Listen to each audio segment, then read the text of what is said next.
Hi hello నమస్తే welcome back to our channel.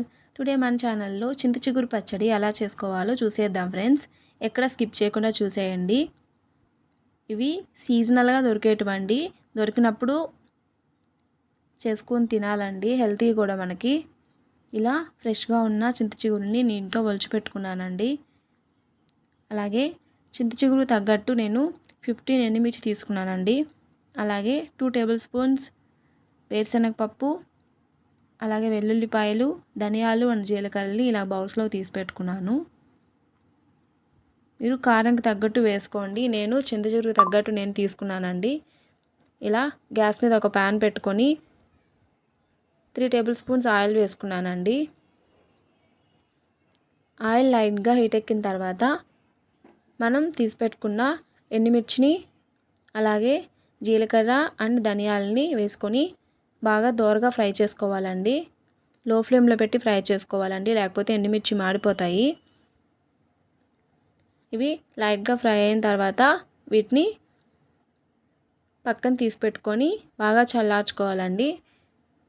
అలాగే అదే ప్యాన్లో ఆయిల్ మళ్ళీ నేను వేయలేదండి, అదే ఆయిల్లోనే వేరుశనగపప్పును కూడా ఫ్రై చేసుకుంటున్నాను.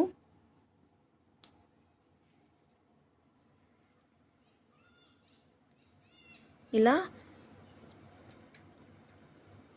బాగా ఫ్రై అయిన తర్వాత వేరుశనగపప్పును కూడా పక్కన తీసి పెట్టుకోవాలి.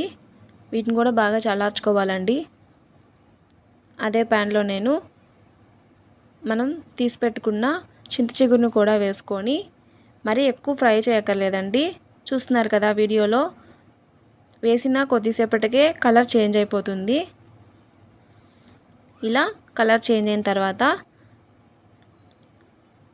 బాగా చల్లార్చుకోవాలండి. మనం ఫ్రై చేసినవన్నీ బాగా చల్లార్చుకొని గ్రైండ్ చేసుకోవాలి. ఫస్ట్ నేను ఎండుమిర్చి అలాగే వేరుశనగపప్పుని గ్రైండ్ చేసుకుంటున్నానండి. టేస్ట్కు తగ్గ సాల్ట్ వేసుకొని గ్రైండ్ చేసుకోవాలి. ఇలా గ్రైండ్ చేసుకున్నాక మరి మెత్తగా కాకుండా కొంచెం ఇలా ఉండేలా గ్రైండ్ చేసుకోండి. మనం ఫ్రై చేసి పెట్టుకున్న చింత చిగురును కూడా అందులో వేసుకొని లైట్గా కొంచెం వాటర్ వేసుకుంటూ గ్రైండ్ చేసుకోవాలండి. అలాగే వెల్లుల్లిపాయలు కూడా వేసుకోవాలి. గ్రైండ్ చేసుకున్నాక ఇలా మనం తిరగమాతకి కొంచెం ఆయిల్ వేసుకొని అందులో ఆవాలు, పచ్చిశనగపప్పు వేసుకోవాలండి. అవి ఫ్రై అయిన తర్వాత మనం గ్రైండ్ చేసి పెట్టుకున్న పచ్చడిని అందులోకి ట్రాన్స్ఫర్ చేసుకోవాలండి. మనం గ్రైండ్ చేసేటప్పుడు వాటర్ వేసుకున్నాం కదండి, అందువల్ల కొంచెంసేపు ఇలా ఆయిల్లో బాయిల్ చేసుకోవాలి. సాల్ట్ చెక్ చేసుకొని సాల్ట్ కూడా వేసుకోవాలండి. అంతే ఫ్రెండ్స్, చాలా సింపుల్గా చింత చిగురు పచ్చడి చేసేయొచ్చండి. మీరు కూడా ట్రై చేసి మీకు ఎలా వచ్చిందో కామెంట్ చేయండి. అలాగే మా రెసిపీస్ మీకు నచ్చినట్లయితే లైక్, షేర్, కామెంట్, సబ్స్క్రైబ్ చేసుకోండి ఫ్రెండ్స్. బాయ్.